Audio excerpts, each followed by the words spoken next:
तो जैसा कि पिछले एपिसोड में हमने देखा था, मिथिक यूटोपिया के बारे में अब यहाँ पर डिस्कशन हो चुका था। अब आगे इधर सीन शिफ्ट होता है और सैक्रेड पैलेस को दिखाया जाता है।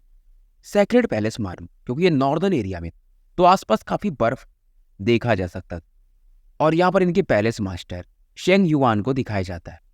और यहाँ पर 3 लोग अचानक से प्रकट होते हैं, जिनमें से 2 मेल थे और एक फीमेल। और जो पहला बंदा था ये दिखने में काफी हैंडसम और यही वो जियांग टियाशे, यानी जो चोजन वंस की रैंकिंग है पूरे सेंगजोउ कॉन्टिनेंट, नंबर 1 का बंदा यही है। टियासेन के बगल में एक लेडी खड़ी थी ब्लैक कपड़ों में, दिखने में ये भी काफी सुंदर और इसका नाम था जान टाइक। ये काफी कोल्ड नेचर की थी, इसलिए इस पर कोई हिट भी नहीं करता था, यानी अगर प्यार वगैरह है तो इजहार वगैरह। और पूरे सेंगजोउ कॉन्टिनेंट में चोजन्स की रैंकिंग में ये तीसरे नंबर पे थी। तीसरा बंदा इनके ग्रुप में जो था वो दिखने में काफी लंबा था और ये था जिन चैन जी, जो कि चोजन की रैंकिंग में 5th नंबर का बंदा था। और पैलेस मास्टर शेंग युआन इनको भी वही मिथिक यूटोपिया के बारे में बता रहे थे, जो कि साउथ सी के आसपास का ही खुलने वाला था।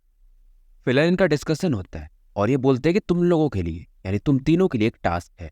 और ये बताते हैं कि कांगजुआन सेक्ट में एक चीफ डिसाइपल है जिसका नाम है जाओ युआन, और वो भी इस कॉम्पिटिशन में पार्टिसिपेट कर रहा है। तुम्हें उसे पकड़ के लाना है। अब ये तीनों हैरान हो जाते हैं कि हम तीनों को ऐसा ये क्यों बोल रहे हैं, और वो एक चीफ डिसाइपल है, मास्टर को वो क्यों चाहिए। फिलहाल पैलेस मास्टर शेंग युआन इनसे कहते हैं क्या कर पाओगे। जियांग टियासेन हाँ में सर हिलाते और टियाशेन पूछते कि जिंदा चाहिए या मुर्दा। शेंग युआन भी कहते हैं जिंदा मिल गया तो ठीक है, मुर्दा भी चलेगा। इसके बाद ये तीनों यहाँ से निकल तो जाते। फिर भी टियाशेन वगैरह को एक कन्फ्यूजन तो था कि मास्टर को ये बंदा चाहिए क्यों। फिलहाल इनके जाने के बाद एक दूसरा बंदा आता है और ये था वो हुआंग। और शेंग युआन इसे समझाता कि वो हुआंग तो हमारे लिए काफी इंपॉर्टेंट हो, इसलिए फिलहाल मैं तुम्हें वहां पर नहीं भेज रहा हूँ। फिलहाल मैं वो जो लड़का है जाओ युआन, उसके अंदर में जो ड्रैगन ब्लेसिंग्स वो निकाल लूंगा और तुम्हारे बॉडी में फिर से फ्यूज कर दूंगा। अब इनके जाने के बाद शेंग युआन के हाथ में एक पोल था और सामने में नदी पर ये कुछ अटैक करते और एक 10,000 फीट का कोई ब्लैक शैडो था, वो तुरंत ही मर जाता है और उसका जो ब्लड रहता है ये निकल जाते हैं। शेंग युआन यही सोच रहे थे, जैसे ही वो सैक्रेड ड्रैगन ब्लेसिंग वो हुआंग को मिल जाएगी, उसकी मदद ये कांगजुआन सेंट स्टैम्प का लोकेशन ढूंढ लेंगे। और उसके बाद जो कांगजुआन ने किया है, मतलब मरने के बाद भी ये इतना पावरफुल नहीं हो पाया क्योंकि उन्होंने वो सेंट स्टैम्प छिपा दिया था। ये यहाँ का पूरा ओवरलॉर्ड बन जाएगा। इधर सीन शिफ्ट होता है और कांगजुआन सेक्ट को दिखाया जाता है और यहाँ पर प्लाजा के आसपास बहुत सारे डिसाइपल्स इकट्ठा हो चुके थे और इस ग्रुप के पार्ट्स प्रिंस युआन और याओ याओ भी थे। और फिलहाल ये लोग यहाँ से मिथिक यूटोपिया इसके लिए निकलने वाले थे। प्रिंस युआन के पीछे में जाओ टाई लुयान, मतलब सेंट जेनेसिस पीक के ये लोग भी थे। और युआन का मेन फोकस वही चल रहा था कि इसे कम से कम 7 हेवेंस डिवाइन ड्वेलिंग तो बनाना है। जब ये डिवाइन ड्वेलिंग स्टेज में पहुंचे तो 7 तल्ले बने एटलीस्ट, ताकि ये एंसेस्ट्रल ड्रैगन की को और हाई लेवल पे ले जा सके। तो सेंट जेनेसिस पीक से टोटल 10 लोग, वहीं बाकी जो 6 पीक्स उनसे काफी लोग। पर फिलहाल इस बार कोई भी सेंट जेनेसिस पीक का मजा नहीं ले रहा, खास करके स्वॉर्ड पीक वाले, ये तो पूरा एकदम नजर ही हटा ले रहे थे। सेक्ट मास्टर किंग यांग इन सभी बच्चों के सामने थे और ये सबको समझा रहे थे वहां पर तुम पीक बन के नहीं जा रहे हो, बल्कि तुम कांगजुआन सेक्ट के बच्चे बन के जा रहे हो, तो सभी को एक दूसरे का साथ देना है। और ये बोलते हैं इस ट्रिप के लिए तुम सभी का कैप्टन चू किंग है, कॉन्ग सिंह और ली किंग चान ये दोनों वाइस कैप्टन रहेंगे। पर तभी चू किंग बोलते कि टीचर, मेरे हिसाब से किंग चान सबसे सही रहेगी कैप्टन के रोल में। और तभी सेक्ट मास्टर किंग यांग इसे एक लुक देते हैं। चू किंग तुरंत ही मुंडी नीचे कर लेता है और ये बोलते हैं कि पीक मास्टर लियानी तुम लोगों के साथ जारी है ट्रिप और बाहर में रहेंगी। जब तुम बाहर आ जाओगे मिथिक यूटोपिया से तो ये तुम्हें लेके फिर वापस आएंगी। और युआन वगैरह समझ रहे थे ऐसा क्यों हो रहा है, क्योंकि जब ये मिथिक यूटोपिया से बाहर निकलेंगे तो बैटल एक और हो सकता है। पीक मास्टर लियानी इसके बाद कुछ हैंड साइन मूव करती है। यहाँ पर एक बोट सा आता है, सभी डिसाइपल्स इसमें बैठ जाते हैं और ये उस जगह के लिए निकल जाते हैं। जाने से पहले टीचर शेर भी सभी को बोलते हैं कि सावधानी से जाना, युआन सबका ध्यान रखना, और सबसे बड़ी बात यह है कि तुम्हारी जिंदगी सुरक्षित रहनी चाहिए, हमें कुछ और नहीं चाहिए। और लियानी भी किंग यांग को सीनियर ब्रदर बुलाती थी क्योंकि ये दोनों लोग मास्टर कांगजुआन के डिसाइपल और किंग यांग सीनियर डिसाइपल थे। फिर यहाँ से ये लोग निकल चुके थे। अब इनके जाने के बाद सेक्ट मास्टर किंग यांग मन में सोच रहे थे कि हर बार हम जब भी मिथिक यूटोपिया में जाते तो हमारे कुछ डिसाइपल्स मारे जाते, इस बार उम्मीद है कि हम सही से वापस लौट आए। और ये जानते थे ये सभी काम सेक्रेड पैलेस वाले ही करते थे। इधर ही जो सेंगजो कॉन्टिनेंट में साउथ सी इसे दिखाया जाता है। और फिलहाल इस साउथ सी के आसपास में कई सारे सेक्ट वाले प्रकट होना शुरू कर चुके थे। इनमें मेन थे 6 बड़े सेक्ट्स जिन्हें कि ओवरलॉर्ड सेक्ट भी कहा जाता है, जिनमें अपना कांगजुआन सेक्ट, सेक्रेड पैलेस, 100 फेरी पैलेस, ये बाकी लोग आते हैं। और कुछ ऐसे भी सेक्ट हैं जिनका नाम इनमें तो नहीं, यानी 6 पावरफुल सेक्ट में, पर ये इनके आसपास के ही है। और यहाँ पर एक स्पेशल क्रैक दिख रहा था जो कि शायद मिथिक यूटोपिया के अंदर जाने का रास्ता था। हालांकि स्पॉट दिख रहा था और अभी तक इसमें कोई एंटर किया नहीं था। और सबसे पहले यहाँ स्वॉर्ड सीकर हॉल, यानी ये भी 6 सेक्ट्स में से एक है, हेवनली घोस्ट सेक्ट, 100 फेरी फ्लावर पैलेस और northern dragons of doing hall, ये चारों सेक्ट पहुंच चुके थे। फेरी पैलेस वाला जो सेक्ट है इसी में लूलू और किंग यू पढ़ते हैं। और यहाँ पर फाइनली पीक मास्टर लियानी अपने बोट के साथ प्रकट होती हैं। और इनकी मुलाकात जो स्वॉर्ड सीकर सेक्ट था उनके एक वैली मास्टर से होती है, यिंग जायो से। और दोनों काफ़ी अच्छे से बात करते हैं। इवन यहाँ पर इस समय घोस्ट सेक्ट के जो सेक्ट मास्टर या जो भी पीक मास्टर आए थे फेरी पैलेस के, सभी लोग यहाँ पर इकट्ठा हो जाते। और इसमें प्रिंस इवान लूलुवो वगैरह को ढूंढ रहा था जैसे, और साथ में ली चुन जैसे कि हम ब्लाइंड स्वॉर्ड भी कहते थे उस समय, कि वो लोग क्या आए हैं।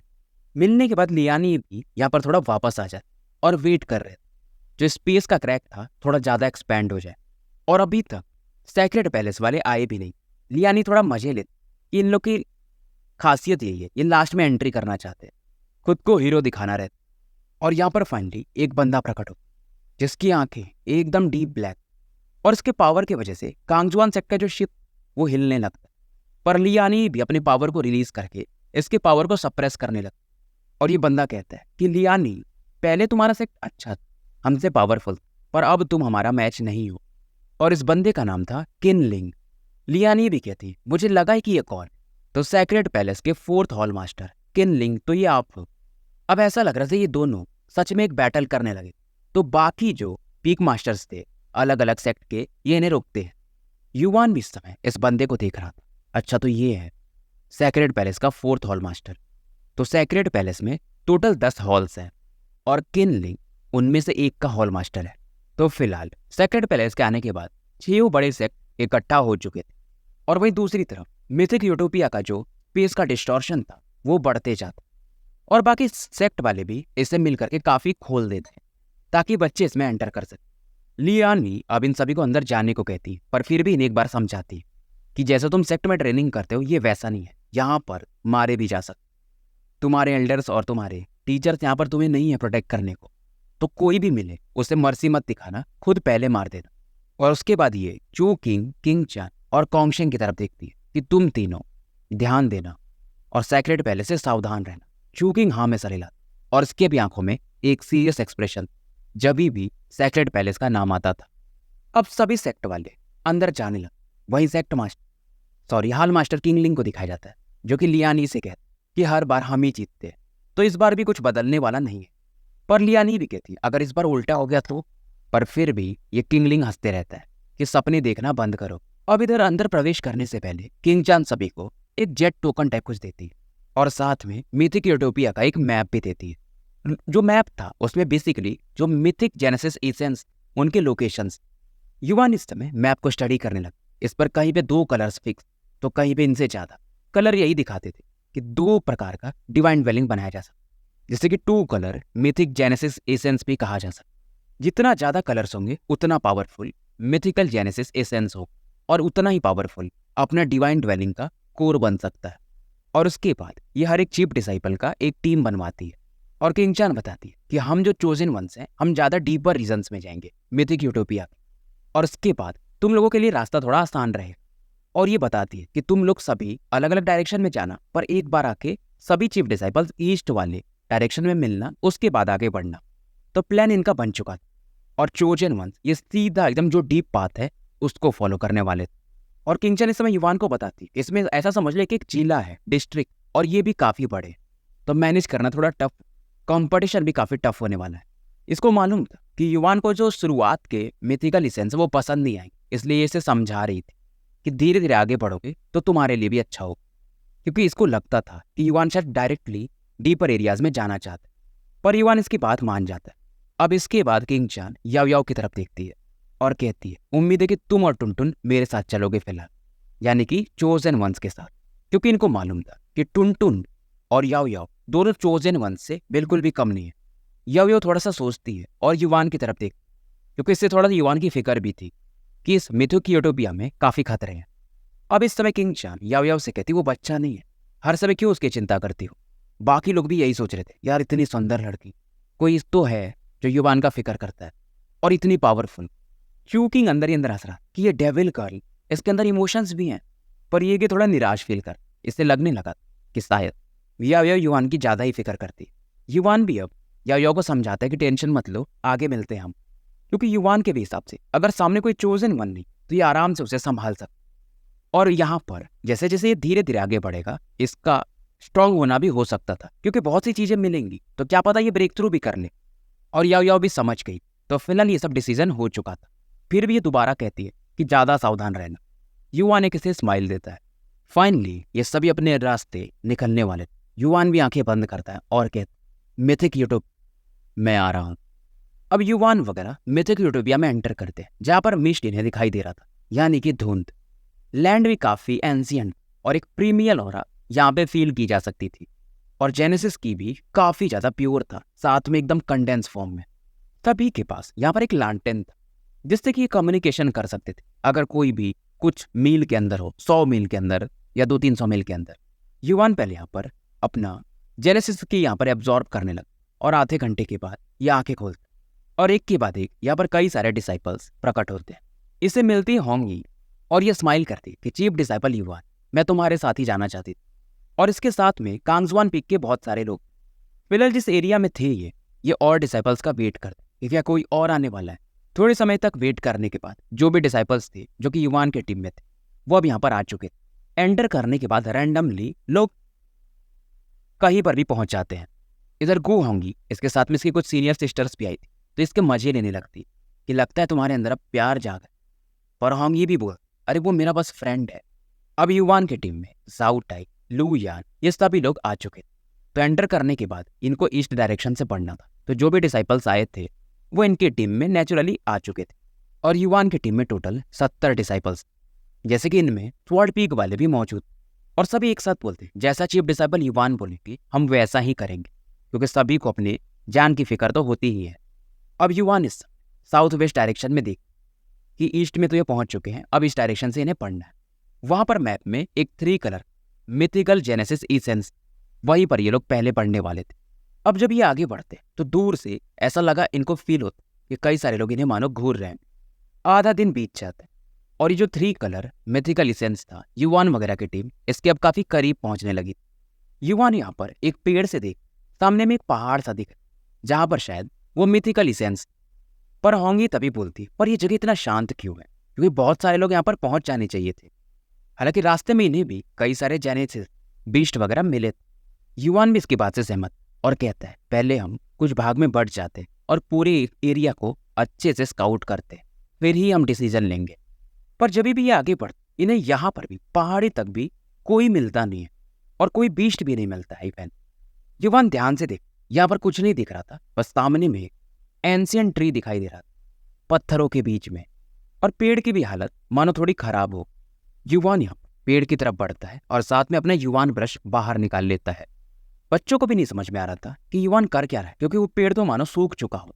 युवान फिलहाल एक पावरफुल अटैक बनाता है और इस पेड़ के काफी करीब पहुंच चुका था, पर जैसे ही ये इस पर अटैक करने वाला था, पेड़ का जो एक तना जमीन पे गिरा हुआ था अचानक से युवान पर अटैक करने लगता है। पर युवान फिलहाल अपने युवान ब्रश से इन्हें काउंटर करने लगा, और इस समय कई सारे ब्रांचेस इस पर अटैक करना शुरू कर चुके थे। तो ये ट्री सच में काफी खतरनाक दिखा, ऐसा रहा था मानो ये मर चुका, पर सच में ये अपने पावर को बेसिकली छिपा रहा था। अब इस समय पेड़ मानो इसके एक एक तने हजारों टुकड़ों में बढ़ चुके हो और युवान पर अलग अलग डायरेक्शन से अटैक करने लगते हैं। और फिलहाल युवान के भी जो साथी थे वो भी इसका साथ देने के लिए आगे आ जाते हैं। हालांकि सभी मिलकर भी इस पेड़ को रोक नहीं पा रहे थे। ये पेड़ इतना खतरनाक, क्योंकि कभी भी इस पेड़ पे अटैक करो, इस पे चोट आता था तो ये फिर से पहले जैसा रिकवर हो जाता था। और गु होंगी इस समय युवान से कहती, युवान मेरे हिसाब से यह मिथिकल कॉपर वॉर्म ट्री है। युवान पहली बार ये नाम सुना रहे थे। अब ये बताती है बेसिकली पेड़ कहना बुरा होगा, ये बेसिकली एक जेनेसिस बीस्ट है। बाहर से इसके छाल दिख रहे हैं पर अंदर से ये शैतान है। और इसका कहना ये था कि इवन एक चोजन वन भी शायद इसे मार ना पाए। और होंगी कहती हमारे हिसाब से यानी मेरे हिसाब से हमें पीछे हट जाना चाहिए, फालतू में हम एनर्जी वेस्ट कर। और अगर हम अपनी एनर्जी वेस्ट कर लिए तो बाकी जो क्लैन वाले वो इसका फायदा उठा सकते हैं। पर युवान फिर भी कहता है यार इसके आसपास 3 कलर का मिथिकल जेनेसिस इसेंस भी हो सकता, तो कैसे छोड़ दे। होंगी भी सहमत थी, अगर ये पेड़ बाहर है मिथिकल कॉपर ट्री तो आसपास हो सकता है कि 3 कलर का जेनेसिस इसेंस भी हो। युवान कहता है कोई नहीं, मैं इसे देख, इसका जो सोल होगा अंदर ही कहीं छिपा होगा ना। और युवान तुरंत ही अपने सेंट डिकोडर रून को एक्टिवेट करता और मानो युवान की नजरें बदल चुकी, ये वो देख सकता था जो कोई नहीं देख सकता है। इस पेड़ के अंदर में एक अलग ही कीड़ा दिखता है जो कि इस पेड़ की भी ऑरा एब्जॉर्ब कर रहा था और आसपास की भी। और उधर वो जो कीड़ा था वो भी समझ जाता है कि मानो इसे कोई ढूंढ चुका हो। युवान आगे बढ़ता है, कई सारे ब्रांचेस इसकी तरफ पड़ते हैं पर ये नहीं, ये ब्लॉक कर देता है। तुरंत ही जेनेसिस ब्रेकर टेक्निक जो युवान ब्रश का था उसे यूज करता है और इस कॉपर ट्री में जहां पर वो कीड़ा छिपा हुआ था एकदम एकदम एग्जैक्ट उसी स्पॉट पे अटैक कर देता है। पेड़ 2 हिस्सों में टूट जाता और पहले जैसा बढ़ता भी नहीं है और एक चिल्लाने की आवाज आती और फाइनली वो जो कीड़ा था वो मारा जाता है। और जैसे ही कीड़ा मरता है ये जो पेड़ था वो हिलने लगता और इसके अंदर से लाइट्स बाहर निकलने लगती जो कि 3 कलर्स में मौजूद थी। सभी को समझ में आ चुका था कि एक्चुअली में ये था मिथिकल जेनेसिस इसेंस, वो भी 3 कलर्ड का, जिसके पीछे एक कीड़ा पड़ा हुआ था। और जैसे ये 3 कलर इसेंस निकलता युवान का भी जो की ड्वेलिंग इसके बॉडी में वो मानो एकदम लालच दिखाने लगा कि मुझे होना, ये मुझे होना। और युवान इस समय सभी को कहता है कि 7 ग्रुप में बढ़ जाओ और ये जो इसेंस इधर उधर निकल रहा है इकट्ठा करना शुरू करो। अब इनकी 70 की टीम थी तो टोटल 10 ग्रुप में ये बढ़ जाते हैं। और युवान बोलता है जितना तुम कलेक्ट कर पाओ ये तुम्हारे ऊपर डिपेंड करेगा। सभी डिसाइपल्स भी काफी खुश और युवान भी यहाँ नीचे बैठ जाता और मिथिकल इसेंस को एब्जॉर्ब करना शुरू कर देता। और ये जो ट्राई कलर था ये एकदम प्योर फॉर्म में नहीं तो इसे पहले रिफाइन भी करना पड़ता था। और युवान इसके लिए अपने गोल्डन की को यूज करता है क्योंकि इसी इसेंस से डिवाइन स्टेबलिशिंग ट्रेजर बनाया जा सकता है अपनी बॉडी में। और जब युवान इसे एब्जॉर्ब कर रहा था तो इसके बॉडी में जो जेनेसिस के स्टार्स थे 10,000 के ऊपर उनमें भी एक फ्लक्चुएशन हो रहा था। फिलहाल ये इस ऑरा को लगातार एब्जॉर्ब करते रहते और इसका आकलन ये कि पूरे ऑरा को एब्जॉर्ब करने में सभी को मिलकर भी कई दिन तो जाने वाले थे। पर युवान को यह भी लगता था अगर ये एब्जॉर्ब कर रहे हैं तो कोई ना कोई यहाँ पर आता ही होगा। पर फिलहाल वो सोचने का समय नहीं और ये सोचता भी है अगर कोई आया भी तो अच्छे से मजा चखाऊं। पहला दिन तो आराम से निकल जाता है और ये लगातार इस ऑरा को एब्जॉर्ब करते रहते हैं। दूसरे दिन कुछ यहाँ पर हलचल होती है। कुछ लोगों को पता चल चुका था कि यहाँ मिथिकल जेनेसिस इसेंस वो भी 3 कलर्ड।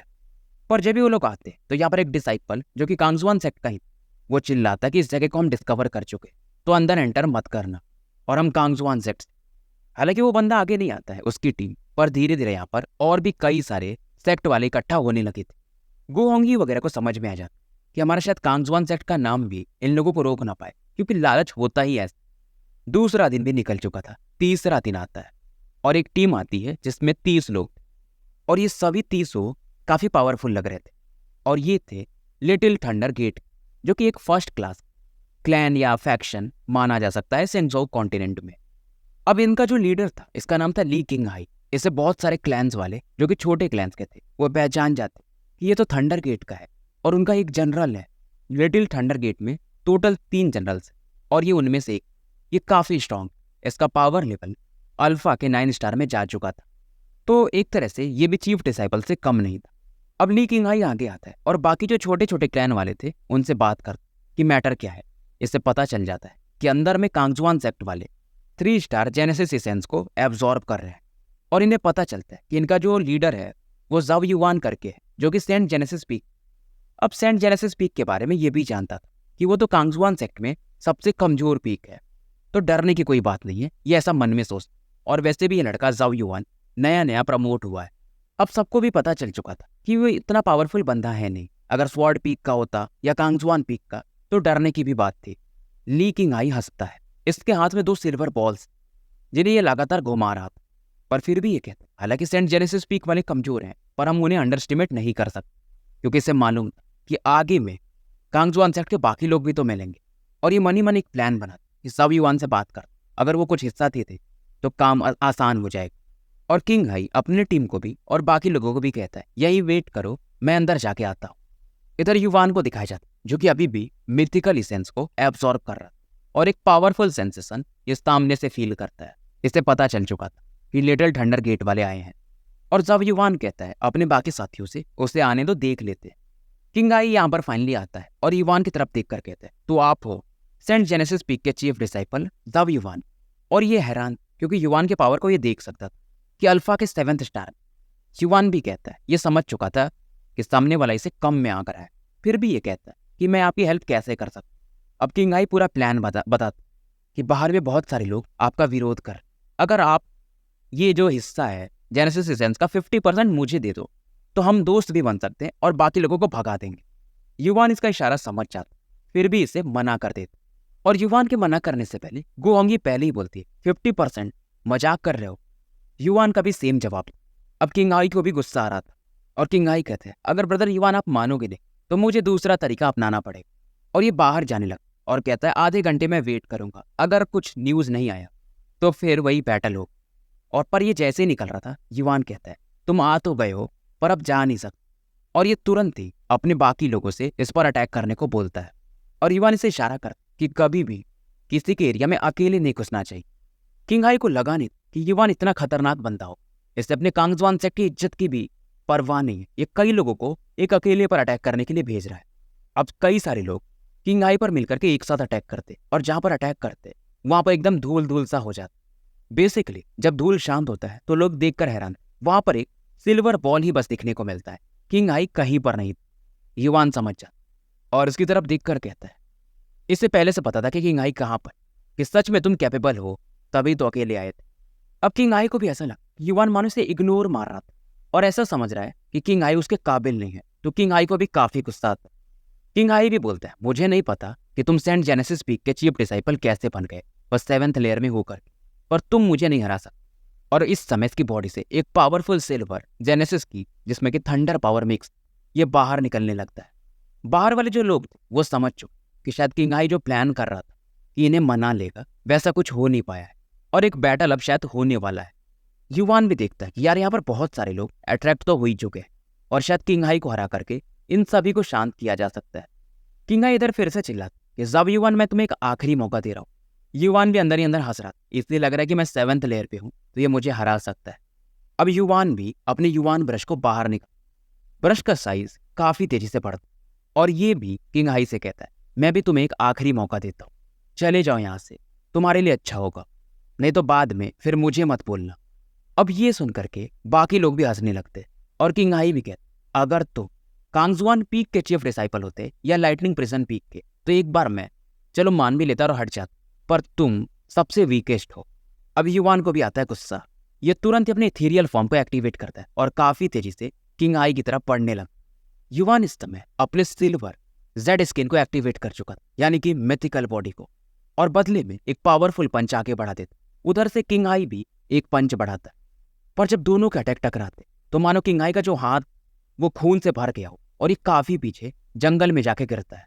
लोग शांत हो जाते कि एक 7th स्टार का बंदा एक 9th स्टार के बंदे को बिना किसी जेनेसिस की के पीछे फेंक चुका था। अब इन्हें समझ में आता ये बंदा 7th स्टार पे तो है पर ये है भी नहीं, शायद ये उससे कहीं ऊपर है। किंग आई फिर से वापस आता कि मैंने तुम्हें शायद थोड़ा सा अंडर एस्टिमेट कर दिया, पर इस बार नहीं। और किंग आई का ये मानना कि शायद युवान के फिजिकल बॉडी ज्यादा पावरफुल है क्योंकि इसने जेनेसिस की यूज नहीं किया था।